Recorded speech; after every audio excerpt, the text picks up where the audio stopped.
It was a challenge to try and capture something as iconic as Alcatraz.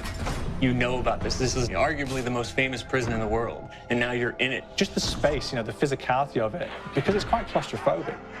When modern-day prisons are designed, they really consider not intimidating people or making the spaces, as least stressful as possible. Well, Alcatraz didn't suffer from those restrictions. They did the research, they went out, studied Alcatraz, not just from books or internet. They were actually there to feel the environment, so it really sets a mood that gets you a little spooked.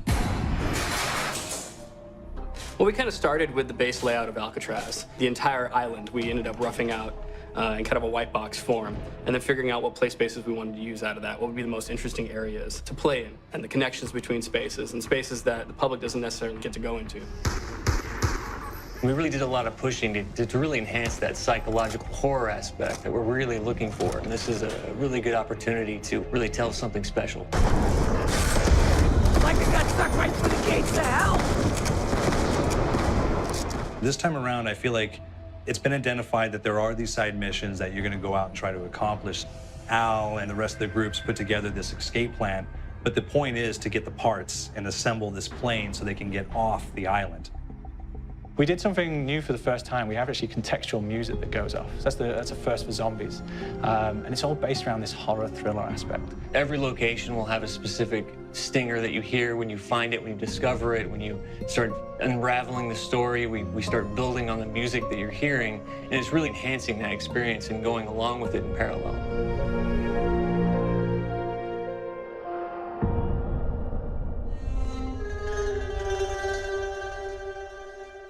Because we wanted to embrace this kind of horror thriller element, we wanted character actors, guys who could really embody someone and then convey emotion. So that's why we went for guys like Ray Liotta, getting in that kind of guy, we wanted a frantic nature. So he plays a character called Billy Handsome, who's this kind of psychopath who would be employed by the mob to kill people in interesting ways. Chaz Palminteri, he plays a guy called Sal DeLuca, an old mob boss. Michael Madsen playing Finn O'Leary. He's kind of worked himself from the floor, from the streets. He's got his hands dirty and the blood and the guts a couple of times.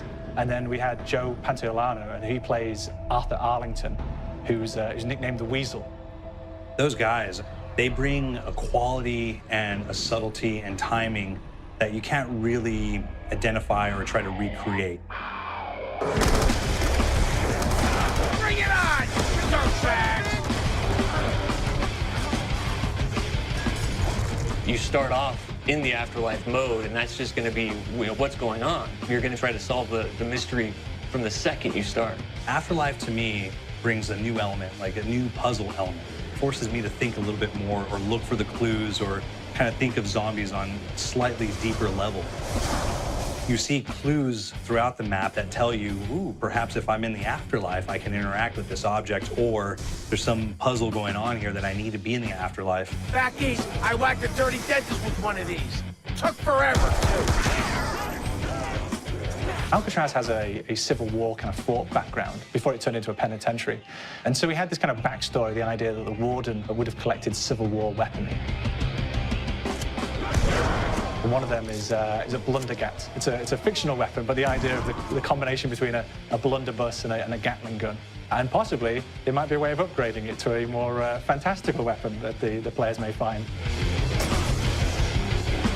all gotta go sometime.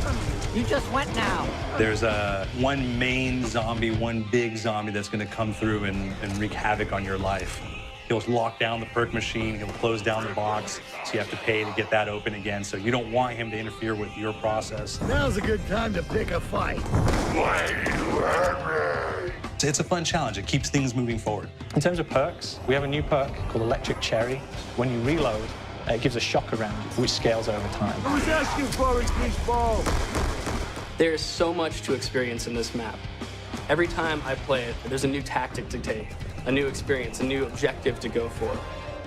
But there's also this layer of things that we aren't exactly exposing to the players right off the bat and will need to be discovered. Don't let me go.